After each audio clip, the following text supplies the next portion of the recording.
It's strange, the things that can tip your world sideways. For me, it was a Saturday morning, a cup of lukewarm coffee, and a black lace bra. We were in our bedroom, packing her bag for the weekend. She was heading out to some cabin in the Catskills with her old college girlfriends. Wine, yoga pants, and bad karaoke, she said. I wasn't suspicious. Not yet. We'd been married 10 years, and though things had cooled a little, I still thought we were okay. A little boring maybe, but solid. Safe. She was in the shower, humming something I didn't recognize. I was folding the last of her clothes into the soft leather overnight bag she liked to take on these trips. Sweaters. Pajamas. The satin robe she hadn't worn in months. Then I reached for the small pile of lingerie she'd left on the edge of the bed. And something underneath caught my eye. A tiny silk pouch, the same color as the bra. Decorative at first glance. It had that kind of boutique smell, vanilla, maybe lavender. I unzipped it, curious, maybe even amused. But then I saw what was inside. 10 individual packs of protection. Neatly arranged, fresh, and used. A brand we never used. Hell, we hadn't even needed protection in years. She was on birth control. And besides, I couldn't remember the last time she'd reached for anything like this with me. For a moment, I just stared at them, my fingers frozen in place. My heart didn't race, not yet. It was like my brain needed time to catch up to my eyes. I stood there, hunched over the suitcase like I was deciding whether to fold a shirt or set fire to the house. I didn't say anything. Not when she stepped out of the bathroom a minute later, wrapped in a towel, humming, skin dewy, and smelling like mint. Not when she tossed her hair back and asked if I'd seen her moisturizer. I mumbled something about it being downstairs and kept my back turned while I slid the pouch back beneath the lace and silk. I zipped the bag closed. Carefully, methodically. She came up behind me and kissed my shoulder. "Thanks for helping," she said, her voice warm, oblivious. "You're so good at packing." I gave her a smile she didn't see. Not really. It wasn't the discovery itself that gutted me. It was what it meant. This wasn't an accident. This wasn't an old pack left from some long-forgotten trip. 10 was deliberate. 10 was prepared. 10 was hope. And not hope for me. She moved around the room like everything was fine, like her world wasn't about to collapse in on itself. She danced barefoot across the hardwood, picking out earrings, rolling socks, dabbing perfume behind her ears. Meanwhile, I stood there silently drowning in my own head. I'd been blind. The signs had been there. Her phone always angled away from me, turned face down on the nightstand. The sudden interest in fitness. The occasional excuses. Drinks with the girls. A friend from work she never named. Late showers. Fewer kisses. Shorter laughs. She thought I was stupid. And maybe I was. Or maybe I just didn't want to see it until I had no choice. "Can you grab my charger from the kitchen?" she asked, tightening the drawstring on her hoodie. "It's plugged in by the toaster." I nodded. "Sure." As I walked downstairs, I gripped the banister a little harder than usual. Every step felt heavier. Like my body knew I was carrying more than just her charger. I was carrying the weight of knowing too much and saying nothing. I grabbed the charger, plugged in exactly where she said. I stood in the kitchen for a long moment, staring at the countertop, the little fruit bowl, the empty wine glass from last night. Then I looked at my reflection in the microwave door, just a guy who had no clue who he was married to anymore. Back upstairs, she was zipping up her jacket, still smiling. "You're a lifesaver," she said, taking the charger from me. I didn't answer. "You okay?" she asked, tilting her head slightly. "You're quiet." I smiled. Just a small one. Enough to fool her. Just tired. She kissed my cheek, barely. The way someone kisses an acquaintance, not a husband. "I'll text you when we get there." "Sure," I said. "Love you." The words hit like shrapnel. They'd meant something once. Now they felt borrowed. "Love you too," I said. She left, rolling her suitcase behind her, the pouch of betrayal tucked neatly inside. When the door closed, the silence felt permanent. Like even the walls knew what had just happened. I didn't follow her. I didn't call her back. I poured myself a glass of wine and stood in the living room, surrounded by photos of a marriage that probably died long before I realized it. Her laugh echoed in my memory. Her touch. Her voice saying, "Girls' Weekend," like she didn't just pack herself a fucking Declaration of Independence. I sat down on the couch, opened my phone, and pulled up an album we took in Charleston 3 years ago. She was radiant in those pictures, smiling with her whole face. Back when she used to hold my hand like she meant it. I stared at her face on the screen, and for a moment, I hated her. Not for cheating. Not even for lying. I hated her for making me remember how much I used to believe in her. And as I took another sip of wine, a thought began to crystallize, quiet at first, but growing clearer by the second. I wasn't going to confront her. Not yet. I was going to wait. Watch. And then? Then I was going to make her feel it. She left like it was the start of a romantic comedy. Car packed. Windows clean. Her oversized sunglasses catching the late morning sun. The bag I helped her pack sat neatly in the back seat, zipped shut with all its little secrets inside, those sleek black lace things she hadn't worn for me in years, and tucked beneath them, a velvet pouch with more than just makeup or jewelry. 10 packs of protection. 10 fucking get-out-of-marriage-free cards. She waved at me from the driveway like we were high school sweethearts. "Try not to miss me too much," she called, voice playful, unaware of the storm brewing in my chest. I managed a chuckle. It wasn't even close to real. She looked beautiful. She always did when she was dressed for someone else. Leggings, soft gray sweater falling just right off her shoulder, a silver pendant catching the light above her collarbone. I used to think she wore that for me. Maybe she used to. Now I wondered who noticed it last. Who touched her there? Who made her laugh that soft, low laugh she hadn't used with me in what felt like forever? She jogged up to me at the last second. One more parting moment, one more scene in her performance. She kissed my cheek, warm but distant. "I'll text you when we get there. Don't forget Max's soccer form is due Monday." I nodded, gripping the porch railing just to keep my hands steady. "Got it. And hey," she smiled, and for just a second, I almost forgot. "I really appreciate you packing for me. You always fold better than I do." "Yeah, I bet I do." She turned, waved one last time, and slid into the driver's seat. Then she was gone. Just like that. Off for her girls' weekend, complete with music, wine, yoga, and, if that hidden pouch meant anything, someone else's hands on her hips by nightfall. I stood in the silence for a full 5 minutes after her car disappeared around the bend. Not moving. Just listening to the stillness of the house, the hum of the fridge, the soft whine of the ceiling fan. It was the sound of absence. Then I went inside and closed the door. Locked it. Walked straight to the cabinet above the stove, the one we rarely used, and pulled out the bottle of red I'd been saving for our 10th anniversary. Napa blend. Full-bodied. Cost me more than I like to admit. Fitting. I poured a heavy glass, walked to the living room, and sat on the edge of the couch like I was balancing on a ledge. I didn't sip. I drank. One long, bitter swallow. My phone buzzed. A text from her. "Miss you already." I stared at it for a long time. That stupid heart emoji pulsed like a curse. I locked the screen without replying. I pulled up our photo albums instead. Not the recent ones, the curated vacation shots, the Instagram-friendly smiles, the stiff family portraits. No, I scrolled back. Way back. To when her smile reached her eyes. To when she'd crawl into bed smelling like coconut and warmth, and not like whatever unfamiliar cologne had clung to her blouse the past few weekends. There was one photo, her sitting on the counter in our first apartment, feet swinging, laughing as she tried to open a bottle of wine with a nail file because we couldn't afford a corkscrew. God, I loved her then. She wasn't cold. She wasn't calculating. She didn't pack for affairs. The shift had been slow, insidious, like rot under fresh paint. You don't see it until the wall crumbles. I set the wine glass down and leaned back. The house was too quiet. Her laughter didn't echo off the walls anymore. Just ghosts of it. Whispers. Memories with sharp teeth. I should have confronted her. I should have hurled the pouch at her feet and watched the lie crack open. But I didn't. I couldn't. Something in me, something darker than sadness, wanted more than a confrontation. I wanted confirmation. I wanted to know everything. That meant waiting. Letting her believe I was clueless. Letting her lie with that same easy smile. Letting her think she'd won. But that didn't mean I was doing nothing. I picked up her phone bill. I'd seen the name Jay pop up a few times last month. "Just a friend from college," she said. I logged into the account and started scrolling. Same number. Repeatedly. Late nights. Long calls. Saturdays when she was shopping with the girls. Sundays when she was working on the garden. I copied the number down. Not yet. But soon. By 7:30 that night, the wine was gone. The light outside had gone from gold to gray. And just when I thought I was done for the evening, there was a knock at the door. Firm. Twice. I frowned. We weren't expecting anyone. And I wasn't in the mood for neighbors or delivery guys. I opened the door halfway, already preparing to brush off whoever it was.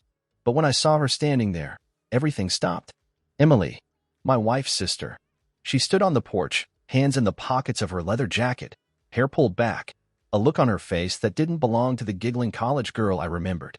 It was older, wiser, sharper. "Hey," she said, eyes flicking to the wine glass behind me. "Didn't think you'd answer. Figured you'd be curled up in the garage with a power drill and a six-pack." I blinked. "What are you doing here?" She stepped forward, arching a brow. "Didn't feel like going on the trip." "The girls thing?" She shrugged. "Didn't feel right." A beat of silence. We stared at each other, the air thick with something I couldn't name yet. "Can I come in?" she asked. I stepped aside. And just like that, the night changed. The door clicked shut behind her, and for a second we just stood there, me in my worn t-shirt, half a bottle of wine in my veins, and her looking around like she hadn't been here in years, even though it had only been months. Emily always had this strange gravity to her. Not quite dangerous, but never entirely safe either. Younger than my wife by 3 years, but somehow sharper. She had that sarcastic warmth people either loved or hated.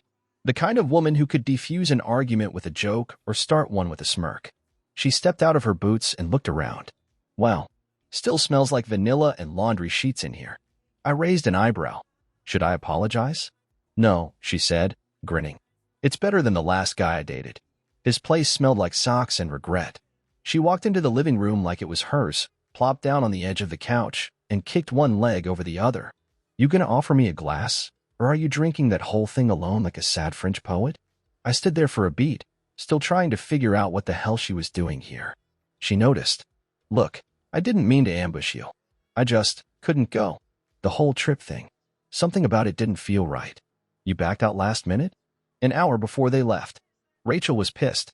Dana, she gave me a sideways glance, was quiet. That kind of quiet where she's not really mad, just smug. I moved toward the kitchen. "Wine or whiskey?" "Wine. I'm not trying to relive my 20s. I poured her a glass and brought it back. She took it, swirling it slowly before sipping. "Nice bottle," she said. "It was supposed to be for our anniversary." Her eyes lifted from the glass. No smile this time. I sat down on the far end of the couch. "So why really didn't you go?" She stared at the glass for a moment, then looked at me. "Because your wife's full of shit." That made me pause. "What?" "She's not on a girls' weekend. At least not the kind she told you about." The words didn't hit like a slap. They landed more like confirmation. Still, hearing it aloud stirred something low and slow in my chest. "What makes you say that?" I asked. Emily leaned forward, elbows on knees, fingers wrapped around her wine glass like it was holding her up. "Because she's done it before. Flirted. Crossed lines. Got caught. Once. But she made some story about it being an emotional misunderstanding. She always called it that. Like it was a mix-up at the airport instead of a hotel room situation." I stared at her. "You knew." "I knew she had a taste for escape," she said quietly. "Dana's always needed attention like it's oxygen. When she's not getting it, she finds it somewhere else." "And you never told me?" She met my eyes without flinching. "Would you have believed me?" "Probably not." I rubbed my jaw. "So this trip?" Emily nodded. "It's not a girl's trip. I know 2 of the women she claimed were going. One of them is in Miami this weekend. The other's at her kid's swim meet in Jersey." Silence stretched between us. Then, finally, I said it. "I found protection in her bag." Emily blinked. "What kind?"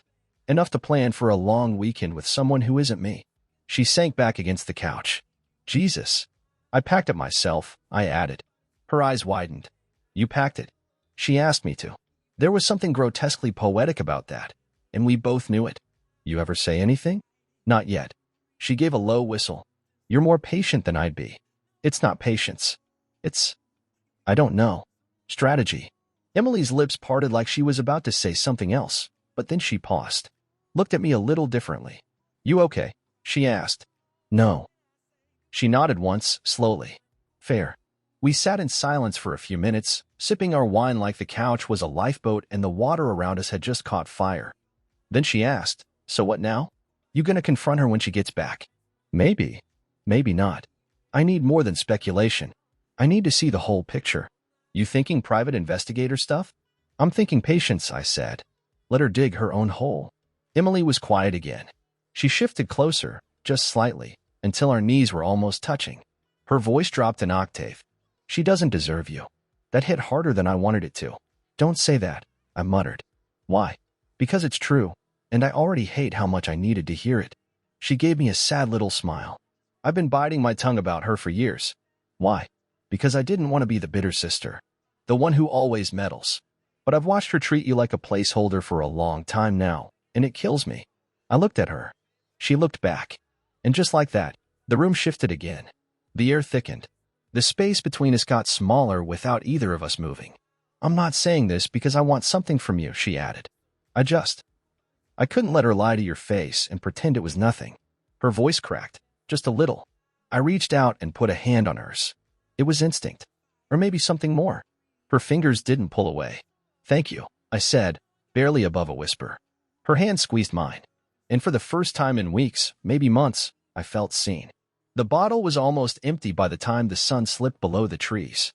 Emily sat curled up on the corner of the couch, legs tucked under her wineglass dangling loosely between two fingers. I was slouched opposite her, my shirt untucked, heat building under my skin that had nothing to do with the wine. It had gotten darker in the room, but neither of us turned on the lights. You ever think about walking away? She asked, her voice soft, eyes on the shadows climbing the wall. Just disappearing, leaving everything behind and starting over? I shrugged. Some days. But I build a life with her. This house, the photos on the wall, the routines, they don't just come apart clean. She turned to face me fully. What if they've already come apart, and you're the only one still pretending the pieces fit? I looked at her. Her face was open in a way I hadn't seen in a long time, unguarded, a little flushed from the wine. A strand of hair had come loose and framed her cheek. She didn't brush it away. I'm not pretending anymore, I said. Not since I found that pouch. She bit her bottom lip. You really packed it for her? Right under the lace. I leaned forward, resting my arms on my knees. 10 packs. All brand new. Not one missing. She packed for sex, not hiking. Emily stared at me for a long moment. Then she stood, crossed the room, and poured the last drops of wine into both of our glasses. She handed me mine. Her fingers lingered a second too long. Your hands are shaking, she said quietly. I don't know what to do with them. Lie. You do. You just don't want to admit it yet. She sat beside me this time, closer than she had all night. Her bare foot brushed against my calf when she curled her legs up. Neither of us moved away. She's been different for a long time, Emily said. Even at family dinners. The way she talks to you. Like you're an assistant, not her husband. I stopped being someone she admired a long time ago, I said. And you never said anything? I thought it was just life. Marriage. People change. They do, she said, but they don't all turn into liars. Her voice hit harder than I expected. I downed the last of my wine in one go and set the glass on the coffee table. I hate that I still miss her when she's not here, I admitted. That's because you remember the version of her who loved you. And what about now? Emily didn't answer.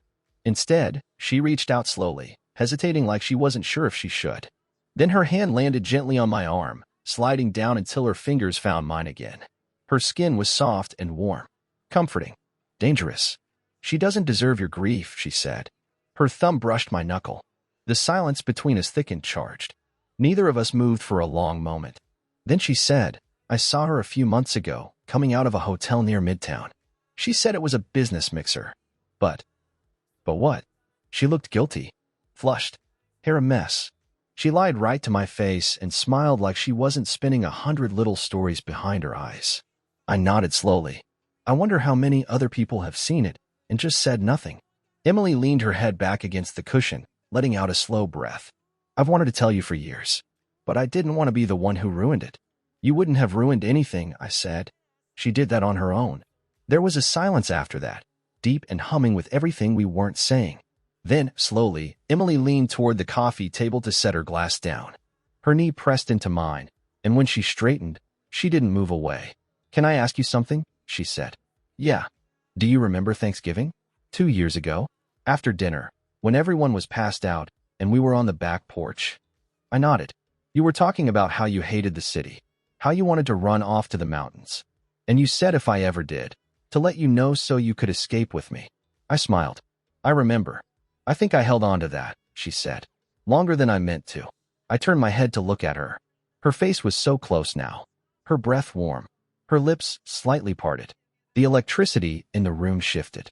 She wasn't just the sister-in-law anymore. Emily, I said softly. I know, she whispered. This is wrong. I didn't move. She didn't either. Her hand moved up my forearm, slow, cautious, testing. Her thumb brushed over my wrist. Her eyes searched mine, not for permission, but for truth. For some crack in the armor I'd been wearing for weeks. And I cracked. Our lips met. Soft at first. Just the kind of kiss that could still be excused as a mistake. But neither of us pulled away. And when I kissed her again, deeper, longer, her fingers curled into my shirt, and I felt her whole body sink against mine.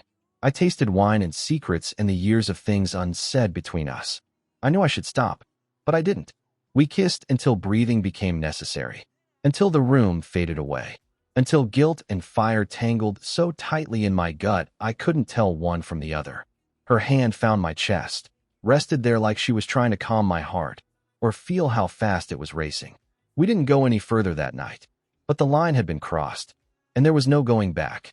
We didn't talk about the kiss the next morning. Not at first. Emily had fallen asleep on the couch, her head resting on my shoulder, legs tucked up against mine. I don't know when the wine stopped working or when my guilt kicked in fully, but I stayed still, afraid to wake her. Afraid that if I moved, the moment might either dissolve into nothing or crash into something I couldn't handle. When I finally stood, gently shifting out from beneath her, she stirred but didn't open her eyes. I covered her with the soft gray throw she always said felt like a hug made of clouds, and headed into the kitchen. My chest felt tight, like something was lodged behind my ribs. Panic, maybe, or shame, or something worse, anticipation. I stared at the coffee machine for a full minute before turning it on. The house still smelled like her perfume, Dana's.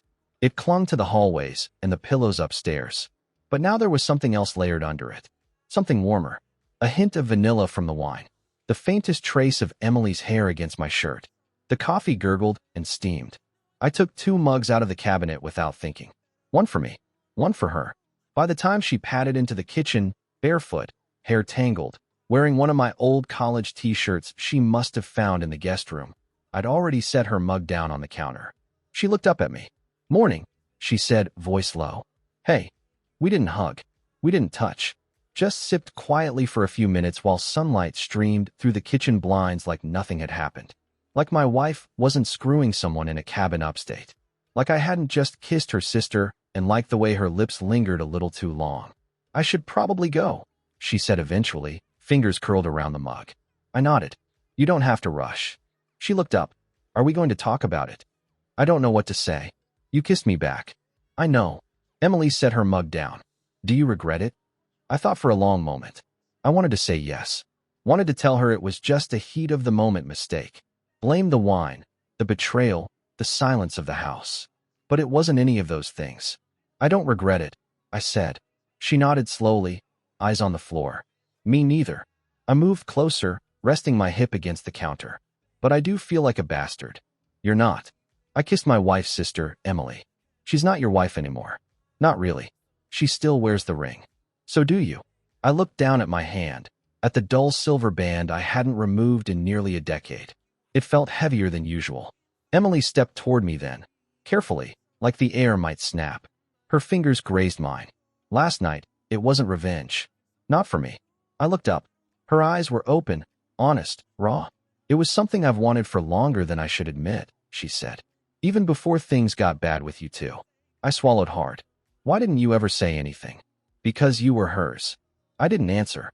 She leaned up, kissed my cheek, soft, warm, and slow. A ghost of last night's fire, but gentler now. I'll go. Give you space. Emily. She shook her head. I'll be back. I just need time too. She disappeared into the guest room and returned 5 minutes later, fully dressed, bag slung over her shoulder. No more warmth in her eyes. Just resolve. At the door, she turned to me. You're not alone in this. I need you to know that. I nodded. Then she was gone. And I was left in the quiet again. Not just with guilt, but with the knowledge that something real had happened. Something I hadn't felt in years. That evening, I tried to act like I was normal again. Made dinner. Watched TV. But I couldn't shake the feeling of her hand still on my chest, her lips barely brushing mine. I laid in bed that night, staring at the ceiling, hearing Dana's laugh in my memory and Emily's voice telling me I wasn't alone. And for the first time since I found that pouch of protection in my wife's suitcase, I didn't feel helpless. I felt wanted. And that changed everything. The morning after she left, I woke up earlier than usual. Not because of an alarm. Not even because I'd slept well. I hadn't. My body was restless all night, rolling between guilt and desire like waves crashing against each other in a storm. I kept hearing her voice, Emily's, and feeling the ghost of her lips brushing mine. It didn't feel like cheating, and that scared the hell out of me. I got out of bed and made coffee. The kitchen felt too big, too empty, the kind of silence that sinks into your skin. I kept expecting Emily to come down the stairs again, bare feet soft on the floor, shirt hanging just a little too low on one shoulder. I kept thinking about her laugh, how her hand had rested on my knee the night before as we sat together, not touching too much, but more than we should have. I missed her the way you miss something you didn't know you needed until you had it once. At around 9, I checked my phone. Still nothing from Dana. No update. No check-in. Just silence from whatever cabin in the woods she was supposedly tucked away in. It would have felt wrong, except I already knew the truth. She wasn't off the grid. She was off the leash. And I was the dog she thought wouldn't bite. I spent the rest of the morning cleaning up. The wine glasses. The throw blanket. Anything that smelled like last night. Not because I was trying to erase it, but because I didn't want to think with my hands. I needed my head clear. By noon, I found myself sitting at the kitchen table again, staring at the same worn photo of Dana and me from a beach trip years ago. She was on my lap. I was sunburned. We looked ridiculous. Happy. In love. That version of us didn't exist anymore. The front door opened at 12:43 p.m. sharp. At first, I thought I was imagining it.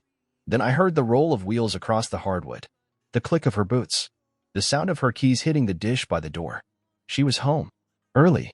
I stayed in the kitchen, half standing, uncertain. Like a man caught holding his breath underwater who doesn't know if he should rise or drown. Hey, she called cheerfully. Surprise. I walked out slowly. She looked smug. Not happy. Not guilty. Just like someone who had done exactly what they wanted and now returned to a life that would still be waiting for them. You're back early, I said. She gave a little shrug. We wrapped up last night. Some of the girls were fighting. Drama, as usual. Honestly, I needed a shower and my own bed. She dropped the bag near the stairs. I watched it hit the floor, imagining the velvet pouch inside. Maybe lighter now. Maybe not. You didn't text, I said. I figured I'd surprise you. She came closer and kissed my cheek. You okay? I hesitated. Fine. Your face says otherwise. I had a lot of time to think this weekend. Her expression shifted, subtle, but sharp. About what? Us. She leaned against the counter. Is this going to turn into one of those talks? Because I'm not sure I'm in the mood to be dissected after a 3-hour drive. Funny. I'm not sure I'm in the mood to keep pretending. Her eyes narrowed. What's that supposed to mean? You tell me. She crossed her arms. I came home early to see you. And you're... What? Starting a fight? I stared at her. What did you do this weekend? She blinked, then gave me a tight smile. Wine. Games. Too much food. You know. Girl stuff. Girl stuff. She tilted her head. Yes. Did you use protection while playing cards or during movie night? That did it. She froze. Her mouth parted slightly. I scanning my face, calculating. What are you talking about? She said, too quickly. You know exactly what I'm talking about, I said. I packed the bag, Dana. You really thought I wouldn't notice. She said nothing. I kept going. 10 fresh packs. Hidden under your lingerie. You've never brought anything like that on one of these trips before. You were snooping? She snapped. I was folding your clothes. Jesus, she muttered. Unbelievable. What's unbelievable is that you lied to my face and still kissed me goodbye. Her arms dropped to her sides. Fine. You want honesty? More than anything. There is someone, she said, chin lifting. And yes, I spent the weekend with him. I nodded slowly. Was it worth it? She hesitated, then said, I needed it. I needed to feel something. And you couldn't feel it here? Not anymore, she said. Not for a while. We stood in silence. Her confession hung in the air like smoke. Thick, choking, impossible to ignore. I've been drowning in this marriage, she said. You don't touch me. You don't see me. You haven't in years. And fucking someone else fixed that? No, she said, voice cracking. But it reminded me I'm still alive. I laughed bitterly. Well, good for you. I'm glad a stranger's hands reminded you how your skin works. Her face twisted. You think this was easy for me? I don't care how hard it was. You made a choice. I made a choice because I didn't think you'd notice. Or care. Then you didn't know me at all. Another silence fell. Then she asked, and what about you? What about me? Don't act like you've been some kind of saint. I didn't respond. Her eyes narrowed. What? She moved closer. What did you do while I was gone? I said nothing. Her expression shifted again, confused, uncertain, slightly afraid. Then she whispered, you didn't. Footsteps creaked upstairs. And then, clear as day, Emily's voice called out. Is it safe to come down yet? Dana's blood drained from her face. She stared at me, lips parting in disbelief. You're joking. I didn't blink. You bastard, she whispered. No, I said. You cheated first. I just woke up. She didn't say a word for a long time. Dana just stood there in the kitchen, her arms limp at her sides, her suitcase untouched by the stairs. Her gaze flicked toward the ceiling, then back to me. She opened her mouth, closed it, then slowly lowered herself onto the edge of a bar stool like her legs had forgotten how to hold her. I don't believe it, she said finally. Her voice was distant, like she wasn't talking to me, but to the version of herself that never thought this would happen. But it did. And I wasn't sorry. Emily, she said, after a long pause. You're telling me, my sister? She's the one who knocked on the door Friday night, I said. She saw through your lies before I did. You slept with her? The words didn't carry the rage I expected. They weren't sharp. They were hollow. Like she was asking for confirmation of something she already knew but couldn't accept. We kissed, I said. We talked. We told the truth, which is more than I've gotten from you in months. And that's supposed to make it better? No, I said. It doesn't make anything better. But at least I didn't lie to you about where I was. I didn't sneak off and pack for a long weekend of being touched by someone else. Her eyes snapped to mine. Don't act like you're better than me. I didn't say I was. I said I didn't start this. Footsteps came down the stairs slowly, deliberately. Emily appeared a moment later, wearing jeans and a black t-shirt, hair pulled into a loose ponytail. No makeup. No dramatics. She froze when she saw Dana. Dana stood. You're not even going to hide? Emily met her gaze. Why would I? You didn't. The room felt like it would crack in half from the weight of that sentence.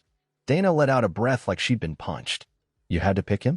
I didn't plan any of this, Emily said, stepping fully into the kitchen now. But you don't get to sleep your way through hotel rooms and then act shocked when your husband finds someone who actually listens to him. You're my sister, Dana hissed. And you treated me like shit since the moment you said, I do. Emily snapped. You act like you're the queen of this perfect life, and meanwhile you're out fucking what? A coworker? A stranger? Dana's eyes burned. You don't know anything about it. I know enough, Emily said. You told me it was just a break. A little escape. I didn't realize the escape came with 10 packs of protection and a lie about s'mores by a campfire. Dana laughed bitterly. So what now? You two run off together. We don't know what we are yet, I said. But you know what you're not, Emily added, eyes still locked on her sister. You're not loyal. You're not honest. And you're definitely not the victim here. Dana looked at me again, quieter now. So that's it? You're just done. I stepped toward her. You were done first. You just wanted to come back and pretend it never happened. Sweep it under the rug and go back to your book club and spa nights and whatever other lies you had stacked up. Her voice cracked. I didn't think I'd lose everything. You didn't lose it, I said. You gave it away. She didn't cry. I half expected her to. But instead, she picked up her suitcase, wheeled it back to the door, and paused. I hope you both rot in this house. Emily crossed her arms. We'll be comfortable, at least. The door slammed. Silence followed. Long and unforgiving. Emily walked to the sink, her back to me. So, that's that. I nodded. That's that. She turned, eyes tired. Do you hate me for it? No, I said. I hate that I didn't see any of this sooner. She stepped toward me again, slower this time, unsure if she was allowed to. I didn't stop her. When her arms slipped around my waist, I closed my eyes and let it happen. We stood there for a while, holding each other in the ruins of everything Dana and I used to be. It should have felt wrong, but it didn't. In the weeks that followed, the silence Dana left behind didn't echo, it settled. It wrapped itself around the house like a fog that refused to lift. She didn't call. She didn't text. She disappeared in the same quiet way she used to lie, slipping between truths like they were cracks in old floorboards. And Emily stayed. Not permanently. Not in the way a lover moves in after a divorce. She still had her own apartment, her own job, her own life downtown. But she was here, every other night, some weekends, sometimes in the middle of the week after sending a text that simply said, "You free?" She never pushed. She didn't demand a label. And maybe that's why it worked. The first few times, we tiptoed around each other. Stolen glances. Lingering hands. The first night after Dana left, we fell asleep in separate rooms, the distance between us measured in guilt and uncertainty. But that didn't last. It started slow. A brush of her fingers on mine as we passed each other in the hallway. Her laugh at something I muttered under my breath. A touch on my shoulder when I couldn't sleep. Then one night, I reached for her, and she didn't hesitate. We didn't make love that night. We had sex. And it wasn't sweet or gentle or measured. It was everything I'd been holding in since the day I saw those protection packs buried beneath my wife's lingerie. It was anger and ache and hunger wrapped in soft moans and sharp fingers. It was her mouth on my neck, her thighs around my hips, her nails against my back. And after, when we lay tangled in sweat-soaked sheets, breathing each other in, I didn't feel regret. I felt clarity. But it was never just about the sex. Emily and I talked more in those first few nights than Dana and I had in the last 2 years of our marriage. She asked questions my wife never thought to ask, about the parts of me that didn't make it onto social media or polite dinner conversation. She remembered things I didn't even know I'd said years ago, like how I used to sketch late at night when I couldn't sleep, how I hated summer because it reminded me of a childhood I never talk about. One evening, I found a new sketch pad on the kitchen table with a note, "Try again. I want to see what's still in your hands." I almost cried, but we were careful. We didn't flaunt it. To the outside world, we were still the ex-brother-in-law and the loyal younger sister trying to help a man piece together what remained of a broken life. If friends or neighbors noticed her car parked overnight, they didn't say anything. And if Dana suspected anything beyond what she saw that day in the kitchen, she didn't act on it. But I could feel it. Her silence shifted tone. The one text she sent, 2 weeks after she left, simply read, "Are you serious with her?" I never replied. The shadows around us weren't just about hiding from Dana. They were about what we didn't say out loud. Emily never asked what this was, and I never claimed it was love. Not yet. Maybe not ever. But I craved her. The way she touched me without flinching. The way she let me break apart in front of her without asking me to glue the pieces back together. She made me feel seen, desired, alive in a way that no longer required proof or permission. One night, as we lay in bed, her head resting on my chest, she whispered, "You ever think about what happens if people find out?" I didn't answer right away. "I mean," she continued, "you're the guy who got cheated on. The one everyone's supposed to feel sorry for. Not the one sleeping with the sister." I smirked. "So what? We start wearing disguises." She lifted her head and looked at me, serious now. "I'm not ashamed of it. Of us. Neither am I. But that's not the same as being ready." "No," I admitted. "It's not." We stayed quiet for a while. The fan spun above us, and somewhere outside, the dog barked once and then fell silent. Then she said something I wasn't expecting. "I think I loved you before Dana ever realized she didn't." I turned to her. She wasn't looking for a reaction. She wasn't even watching me. She just said it and let it hang there like laundry in the wind, clean, honest, vulnerable. I didn't say it back. Not because I didn't feel something close to it, maybe even exactly it, but because the words had been tarnished by someone else, and I wanted them to mean something again when I finally spoke them. Instead, I kissed her, long and slow. A kiss without panic, without urgency. A promise without words. We didn't rush into anything more that night. We didn't need to. It was only a matter of time. Secrets can't survive forever. Not in a house like ours, where photos of a fake marriage still smiled from the mantel, where drawers still held the perfume bottles she left behind, where I could still hear Dana's footsteps even when the house was quiet. The confrontation didn't come with shouting. There was no dramatic door slam or surprise return like last time. This time, it began with a knock. Not on the door. On the window. I was in the kitchen, pouring coffee, when I heard it, a soft tap on the glass by the back porch. I turned, expecting maybe a neighbor, maybe a delivery guy who didn't read the instructions. But it was Dana. Hair up, sunglasses on, mouth pressed into a neutral line. She looked better than she had any right to, like guilt agreed with her. Or maybe she'd finally accepted that the performance was over. I opened the door slowly. "You're early." "I didn't realize I needed an appointment," she said. "You left your key." She walked past me into the house like it still belonged to her. Her heels clicked on the hardwood. "So," she said, not facing me, "this is what it looks like when someone's replaced." I closed the door. What do you want, Dana? To talk. I folded my arms. You had plenty of chances. She turned to me, eyes sharp. Is she still here? I didn't answer. Dana walked through the house like she was inspecting a crime scene. She paused in the living room, fingers grazing the edge of the couch. Then she looked down at the side table. 2 wine glasses, one with faint lip gloss smudged along the rim. She picked it up and studied it, then sniffed it. Her lips twitched into a bitter smile. Cabernet. You always open that for special nights. I guess old habits die hard. She set the glass down and walked slowly to the staircase. She tilted her head, listening. I don't hear her. She's not hiding. Then where is she? Out, I said. Running errands. She sleeps here now? Sometimes. She crossed her arms and turned back to me. So that's it? You and my sister? No, Dana. This didn't start because of her. This started because of you. She said nothing. You think I wanted this? I continued. You think I wanted to feel invisible? Unwanted? You were gone long before Emily walked through that door. Her jaw tightened. You think I didn't feel unwanted? You think I cheated because I was fulfilled? No, I said. You cheated because you're a coward. Her hand twitched, like she wanted to slap me. But she didn't. Instead, she stepped closer, her voice low. You kissed her while we were still married. You packed protection for a weekend getaway and thought I'd fold your underwear without noticing. Her nostrils flared. So you admit it? I don't need to admit anything. You already knew. That's why you're here. She laughed, but there was no joy in it. I came because I thought maybe, just maybe, this was still salvageable. It's not. She blinked, stunned by how calmly I said it. There's no version of us that comes back from this, I said. You broke it. I buried it.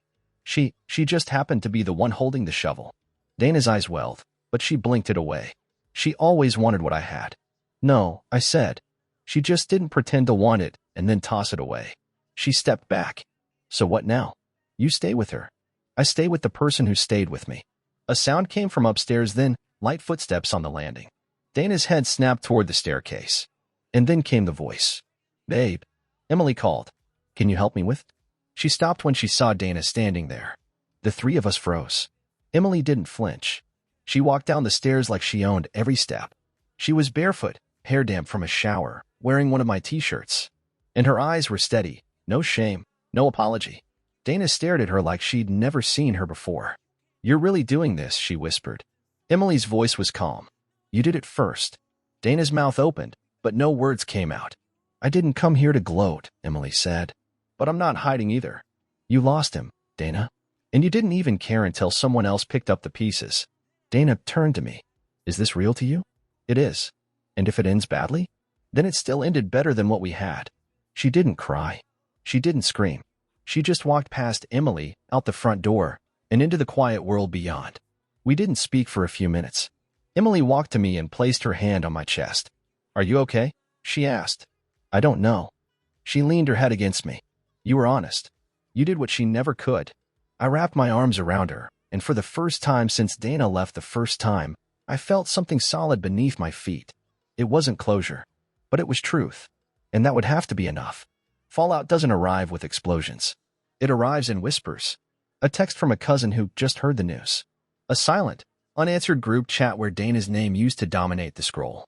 A voicemail from her mother, tight-lipped and trembling, asking how I could. And of course, the inevitable phone call from her father. It came a week after Dana walked out of the house for the last time. I was sitting on the back deck, watching leaves fall into the overgrown grass, when my phone buzzed. I didn't want to answer, but I owed him that much. He was calm. Too calm. I'm not calling to take sides, he said. I'm calling to ask if you're all right. I told him I was, in pieces, but all right. He paused, then said something that stuck with me. People always assume the one who walks away is the strongest. But sometimes it's the one who stays standing when the dust settles. I wasn't sure I'd stood. Not fully. Not yet. But I was learning. Emily stayed that night. She'd been staying more often lately, less like a guest, more like someone who had unpacked more than just a bag. She still had her place, but it was quiet now. Dana had cut her off completely. No calls. No emails. Not even the petty text we half expected. She was gone. And she'd taken the fantasy of reconciliation with her. I think she expected me to beg, I said one night as Emily helped me clear the dishes. Or fight. Something. You didn't give her a show, she said, handing me a towel. You gave her a mirror. The tension between them, the sisters, ran deeper than anything I could fix. And Emily wasn't trying to. She didn't ask for forgiveness from Dana. She didn't try to make peace. She simply let the silence speak. Some people think closure means tying everything up with a bow. They think it's about apology, healing, perfect words at the perfect time. But closure, I've learned, is uglier than that. It's not her crying on the porch and begging to come back. It's not me shouting at her as she walks away. Closure is standing in the wreckage of a house you both built, realizing you've been living in separate rooms for years, and choosing to stop pretending the walls weren't already crumbling. Dana tried to take the upper hand in the fallout. She told her side to a few mutual friends, claimed I moved on too quickly, that I took advantage of a vulnerable situation. But the more she talked, the more people started asking the other question, why did he move on at all? And that's when her story began to unravel. Emily, for her part, stayed out of it. No social media posts, no declarations, just presence, just quiet, patient presence. She kept showing up, at dinner, on cold nights curled on the couch, in the moments where I thought I might fall apart again. And slowly, I stopped feeling like a man who had been betrayed. I started feeling like a man who had survived. The house changed. Not in huge ways, but in meaningful ones. Photos were swapped. Furniture shifted. The bed was no longer an echo chamber of old memories. Emily helped me breathe again in this space. She brought warmth where cold had lived for too long. We didn't rush anything. We didn't slap a label on what we had. But one morning, I watched her sip coffee out of my old chipped mug and realized something that made my chest ache, in a good way. I didn't miss Dana anymore. I didn't miss what I thought we had. I missed who I used to be before I thought that was all I deserved. And that's what Emily gave me. Not revenge. Not distraction. She gave me back myself. I've learned a few things through all of this. Some of them simple, others brutal. First, love can rot in silence. Second, the lies you ignore become the truths you choke on. And third, sometimes the person who walks into your life at the worst possible time is the one who sees you the clearest. So if you're in that place right now, numb, confused, betrayed, hear this. You are not weak for hurting. You are not foolish for trusting. And you are not obligated to forgive someone who only ever looked out for themselves. Sometimes healing comes from the most unexpected hands. Sometimes it comes from the person who never asked to be the hero, but stayed anyway.